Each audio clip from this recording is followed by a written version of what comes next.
Momento de recibir en nuestros estudios a la ministra de Industria y Comercio, Liz Kramer, quien muy gentilmente se tomó la molestia para conversar de muchos temas importantes, relevantes a esta altura del año, un año complicado para la región y también un poco que afecta a Paraguay. Pero vamos a hablar de diferentes números, negativos, positivos, por supuesto, aquí con la ministra. Gracias, antes que nada, ministra, por compartir este espacio con nosotros. Bienvenida. No, muchas gracias, muchas gracias, buen día. Soy yo la que agradece esta oportunidad. Para nosotros siempre es una oportunidad de comunicarnos con la gente y de contarle cómo vamos, contarle nuestros desafíos, lo que tenemos por delante y sobre todo ponernos una vez más, digamos, a disposición de la gente a través de este canal para dar a conocer nuestro trabajo. Una coyuntura regional, también incluso en el viejo continente, si hablamos un poco algunos países representativos a nivel económico en Europa, Estados Unidos también, que está teniendo algunas cuestiones, pero nosotros, teniendo en cuenta esa situación a nivel internacional, tenemos que traer acá a Paraguay y hacer una evaluación leve. Me gustaría, ministra, con usted en materia de industria, de comercio, cómo nos está yendo en este periodo suyo. Bien, en realidad ha sido bastante complejo. El año pasado, a finales del año pasado y a comienzos de este año, se dio en Paraguay un fenómeno pocas veces conjunto, como se dio una sequía y una inundación al mismo tiempo. Y la sequía no solamente para el agro es importante, sino para el tema del agua y de la energía. Por tanto, vendimos menos energía y luego eso también se sumó a las inundaciones, además de la devaluación del Brasil.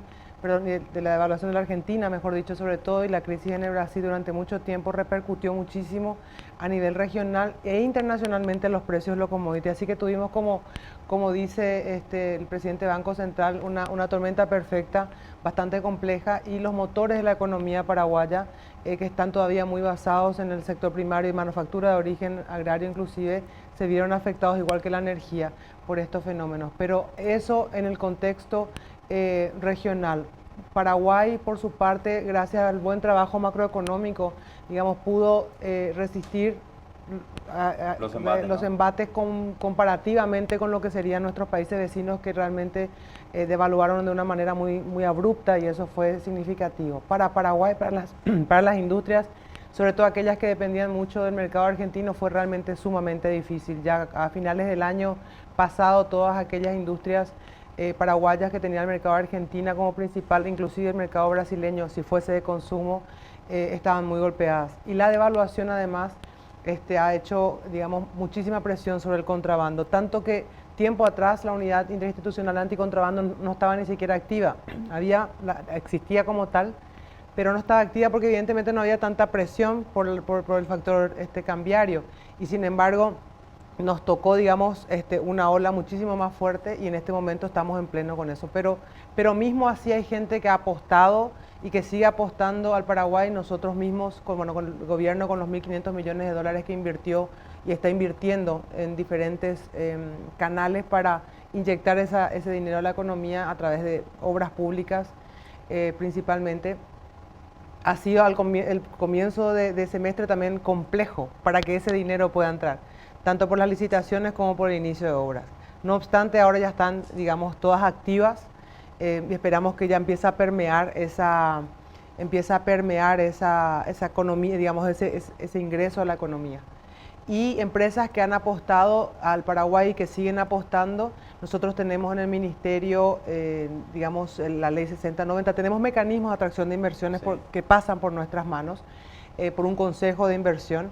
Y entonces en este año, digamos, y el final del año pasado, algunos números que les quiero decir, estamos hablando de 261 millones de dólares de inversión, 218 millones de dólares, en total unos 2.200 puestos de trabajo vinculados a estos proyectos. Estos son proyectos aprobados por la Ley 6090 de inversión. Más o menos 33% de esto es capital nacional, es una apuesta, una reapuesta, son ampliaciones, reacondicionamientos o nuevos de capital nacional, y el resto capital extranjero.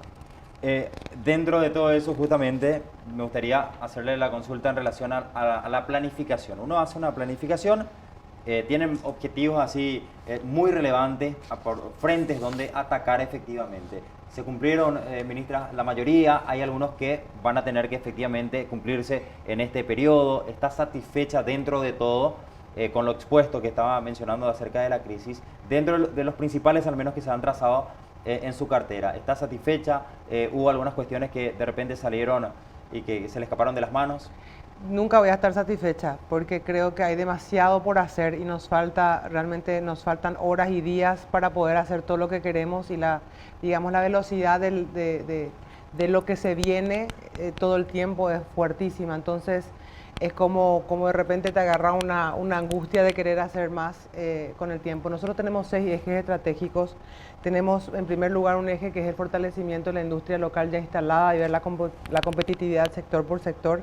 Ahí es donde entramos sectores por sectores, hablando con cada uno de ellos, algunos con algunos desafíos que pudimos resolver, otros que son de más, digamos, de más complejidad, temas que tienen que ver con facilitación del comercio, con trabas para arancelarias, o esto que te decía, exportaciones reducidas, normativas, o sea, industria local ya instalada. Otro, continuar la atracción de inversión extranjera directa de valor agregado. Ahí hicimos 8 misiones comerciales internacionales y otras 7 recepcionamos.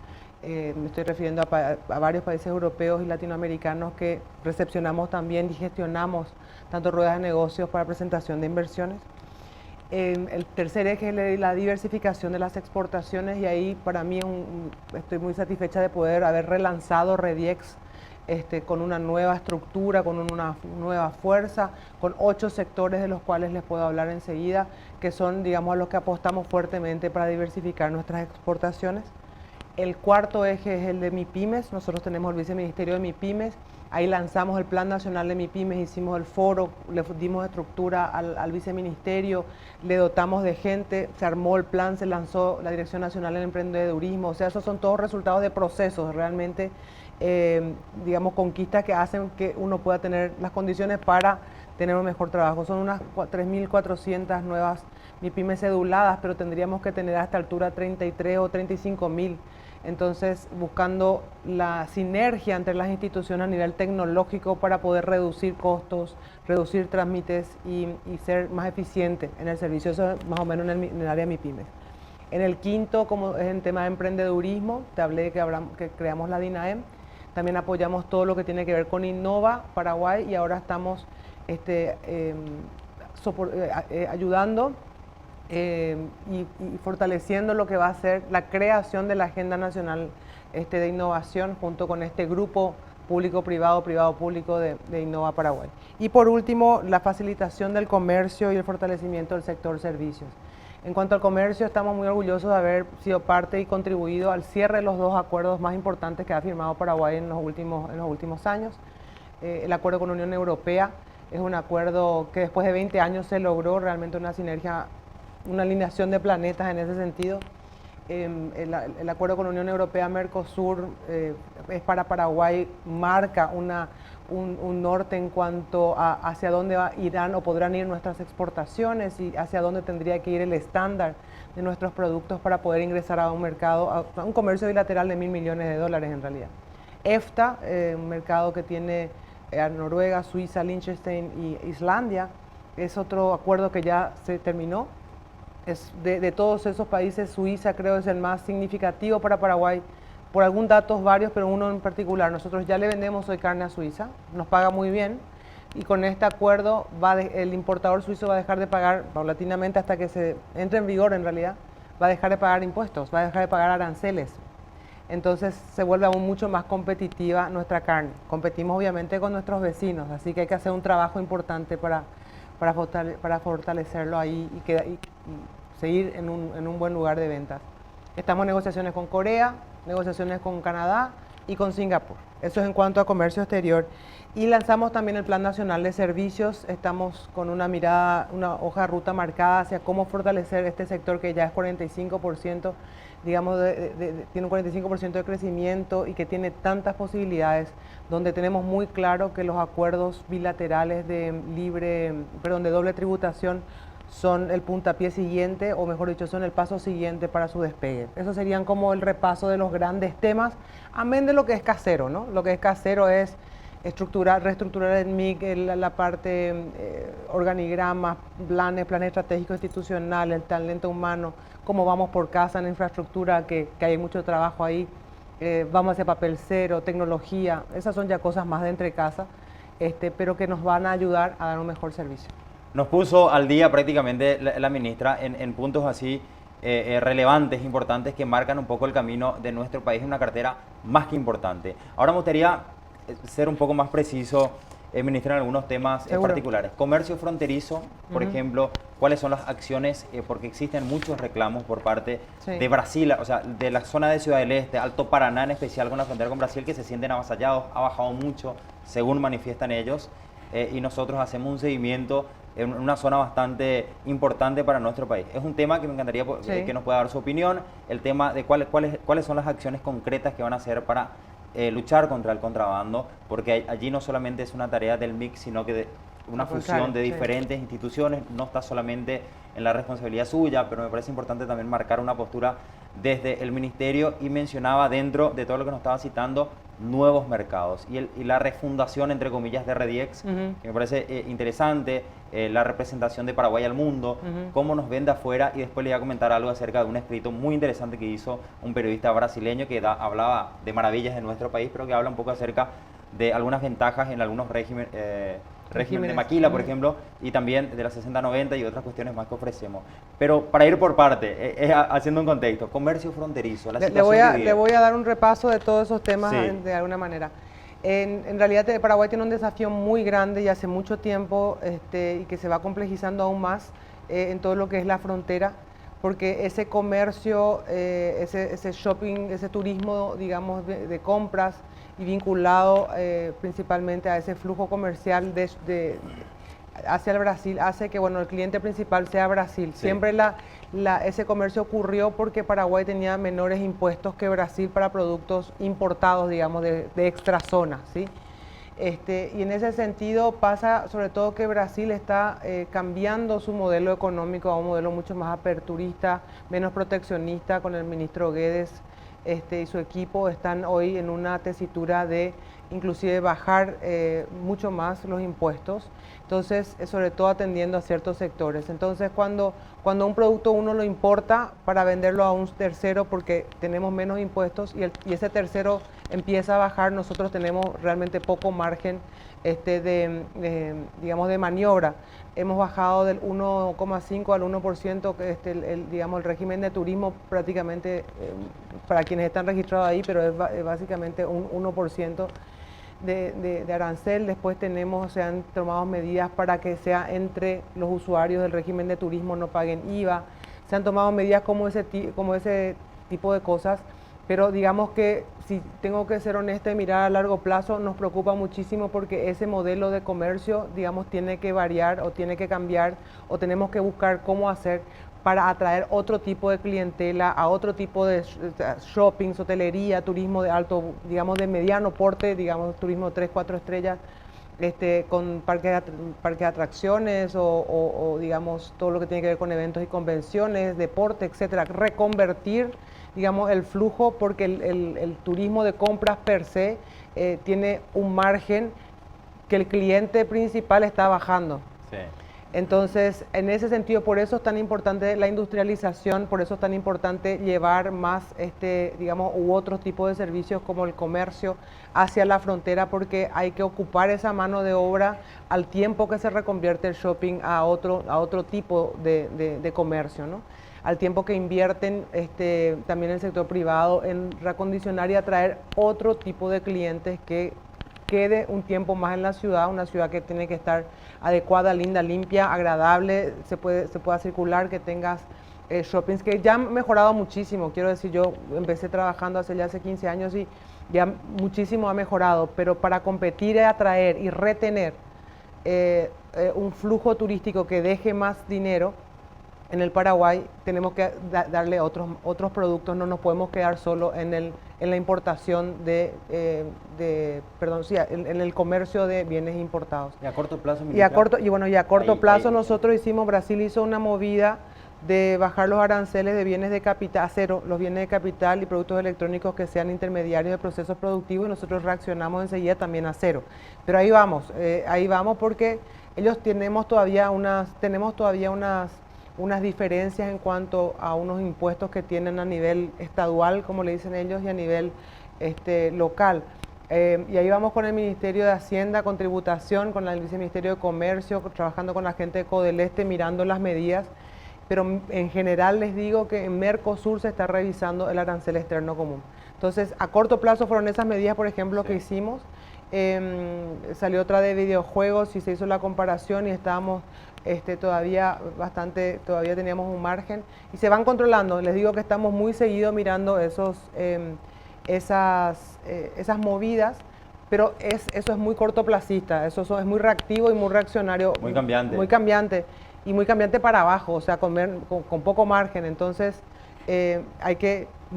tenemos que ir al mismo tiempo desarrollando con el sector privado otro modelo. Ministra, ¿y hay comunicación permanente con los gremios, con las personas que están in situ allí? Con Codeleste, sí, con Codeleste, sí. Que son comerciantes, también con la figura de Hacienda, que ven también las probabilidades. Con Codeleste, sí, con el Viceministerio de Comercio, Codeleste y el Viceministerio de Tributación y el de Economía, estamos todo el tiempo monitoreando estas movidas.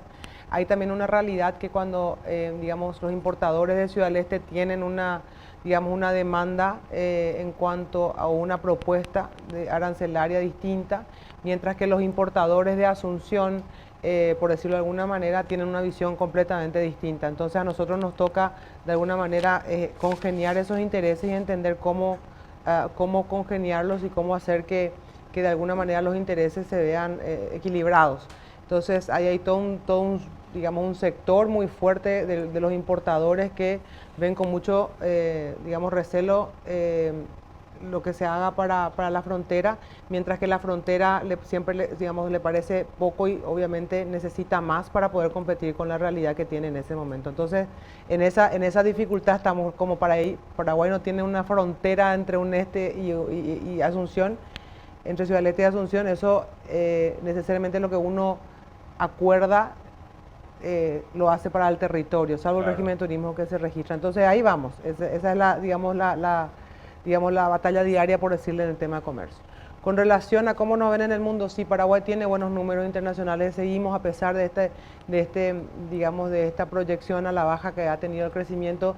Con relación al contexto, seguimos teniendo números interesantes y sobre todo un comportamiento macroeconómico que da seguridad. Nuestros bonos están cotizando bien, etcétera. Y en la región, digamos, en este momento, sobre todo en la Argentina, que están con elecciones y hay como un estatus ahí esperando a las elecciones, es una oportunidad también. Vamos a ver cómo se comporta, la Argentina en términos de política económica. Brasil pasó por un tiempo muy complejo político, que en enero de este año asumió un nuevo gobierno y bueno, están con estas políticas bastante revisionistas que te mencioné. Así que son oportunidades siempre, por un lado, porque Paraguay puede seguir atrayendo y debe de seguir atrayendo inversiones, pero ¿qué tipo de inversiones? A ver, nosotros estamos abiertos a todas las inversiones que estén interesadas en Paraguay, ciertamente, pero a nosotros nos interesa en particular modo aquellas inversiones que nos ayuden a usar mejor nuestra energía, que nos paguen un buen precio por esa energía, que esa inversión tenga un efecto derrame en la economía, que emplee cantidad de mano de obra o calidad, en cuanto, una inversión que te emplea 20 ingenieros, por ejemplo, es buenísima. Y es igualmente valiosa que una que te emplea 200 puestos primarios, claro, obreros. ¿Cuánto impacta ese ingreso en la economía paraguaya, en lo ambiental, en lo social, en lo estratégico? De repente no es lo mismo una inversión en una zona muy carente que en una zona muy populosa. Para un determinado departamento puede ser estratégica una inversión. Entonces vamos apuntando a ese tipo de inversiones.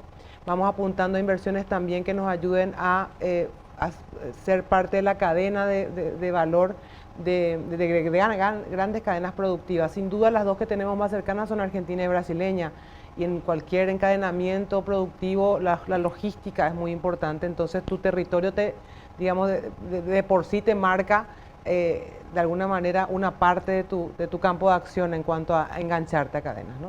Ministra, el régimen de maquila Sí. es me parece uno de los motores importantes y es una herramienta bastante atractivo para los inversionistas, y un alto porcentaje, más vale, están acá al lado nomás, de inversionistas brasileños. Esta corriente está creciendo en comparación, por ejemplo, agosto 2018, agosto 2019, de repente algunos proyectos que ya están confirmándose, algunos proyectos que siguen analizando, eso por un lado, y por otro en materia de tiempo de respuesta.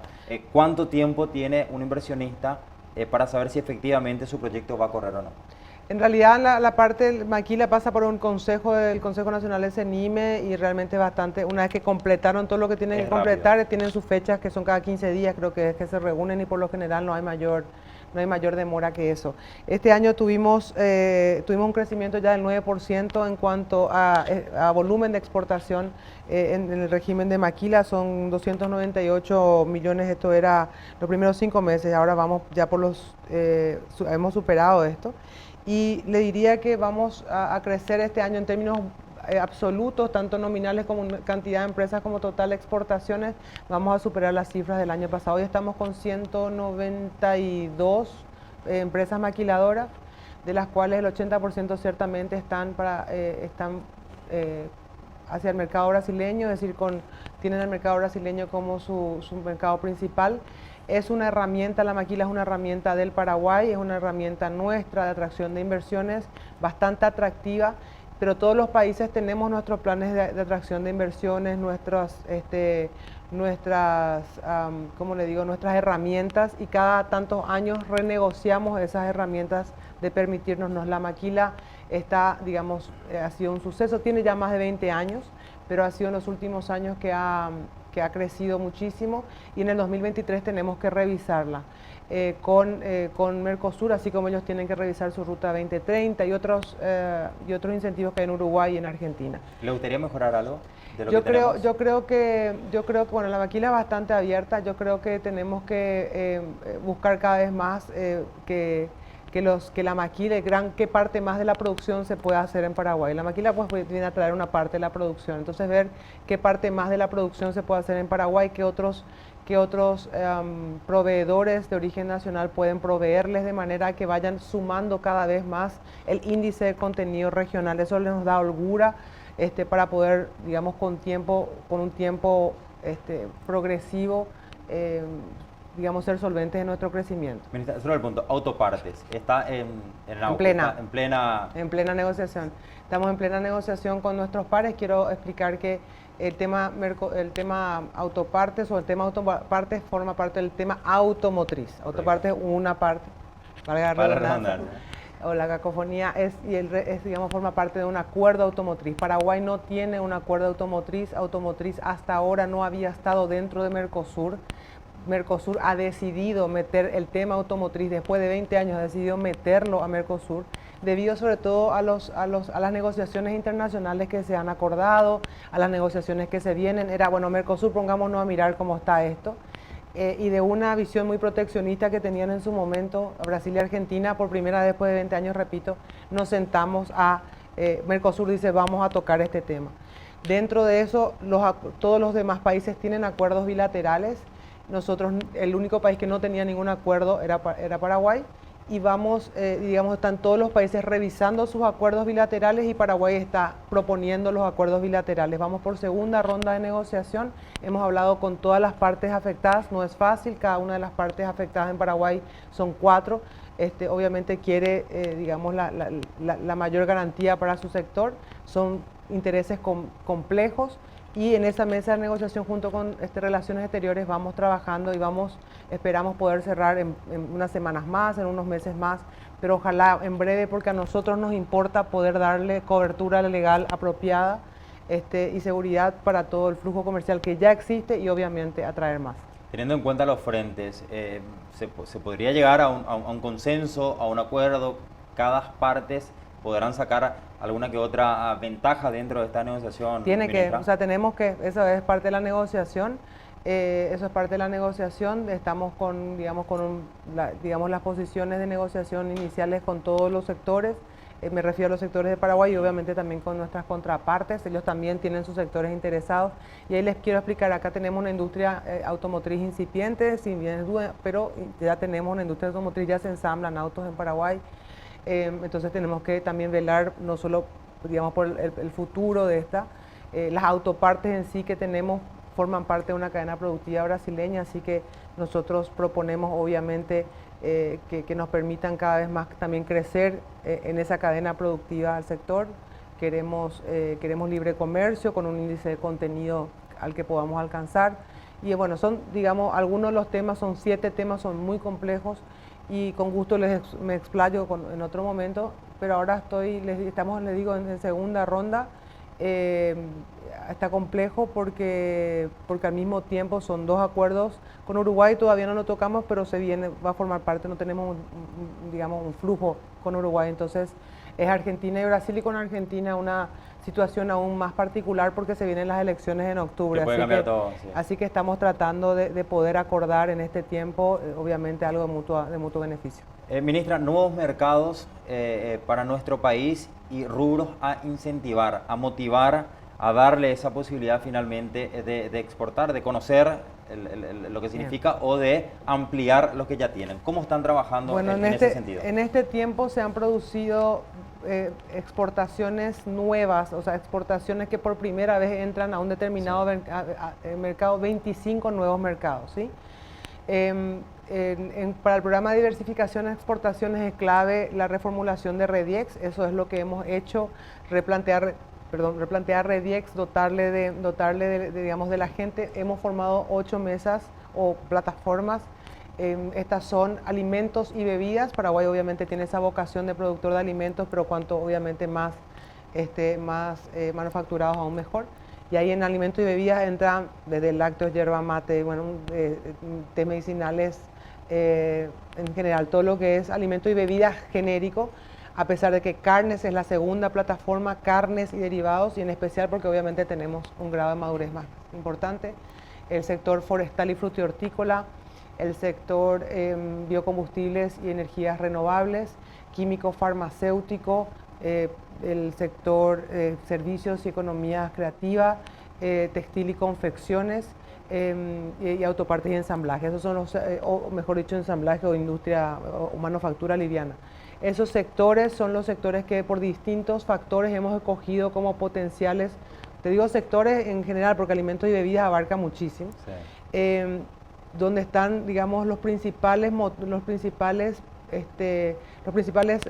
banderas de exportación que hoy ya tenemos o que podemos penetrar de una manera importante, sobre todo, por ejemplo, en producción orgánica, digamos, en mercados de nicho, etcétera.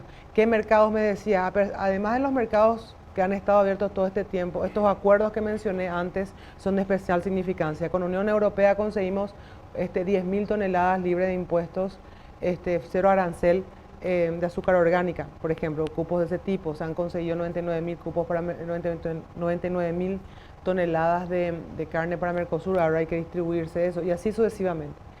Ahora, los otros mercados con los que estamos negociando, Corea, Canadá, Singapur, otros que han manifestado intención de, digamos, de moverse hacia un acuerdo de libre comercio con Mercosur, son Japón y Turquía.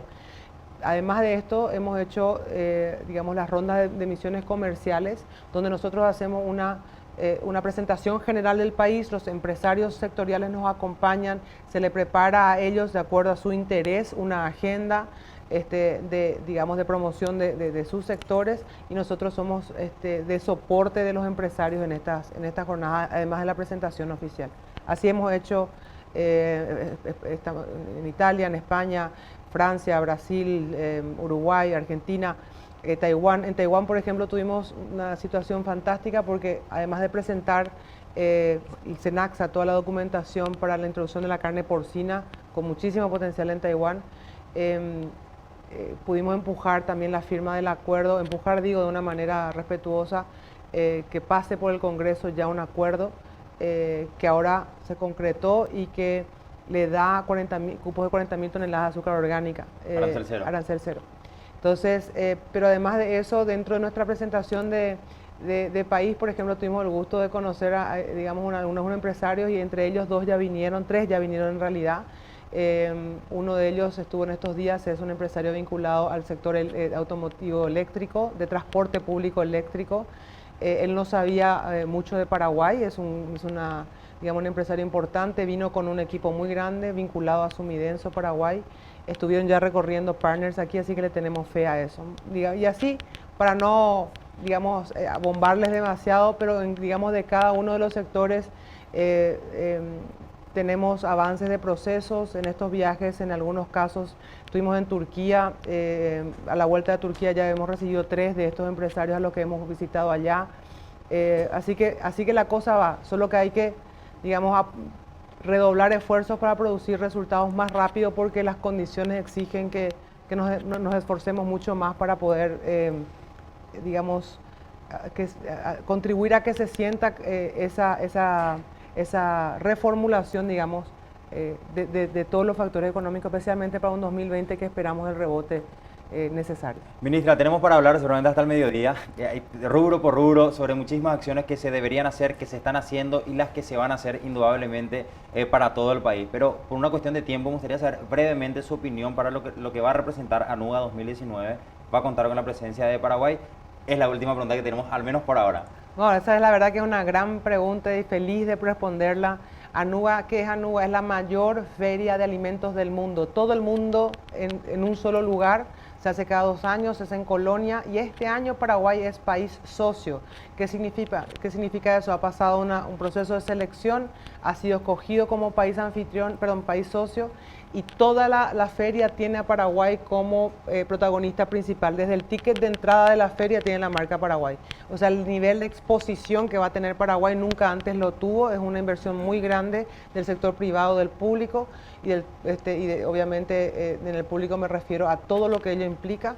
Va a estar, nos confirmó el presidente de la República acompañándonos. Nos vamos con 25 expositores más otros empresarios que van a rueda de negocios. Vamos a tener el Día de Paraguay, la Noche de Paraguay, vamos a tener rondas de negocios, presentaciones oficiales, prensa, etcétera. Así que es como, digamos, unas ligas mayores, como dicen los propios exportadores, las ligas mayores de los alimentos del mundo y Paraguay con un protagonismo fuerte. Así que le ponemos muchísimas fichas a eso, esperamos muy ansiosos esa fecha y nos estamos preparando con mucho entusiasmo con el sector privado. Gracias, ministra. No, gracias a ustedes.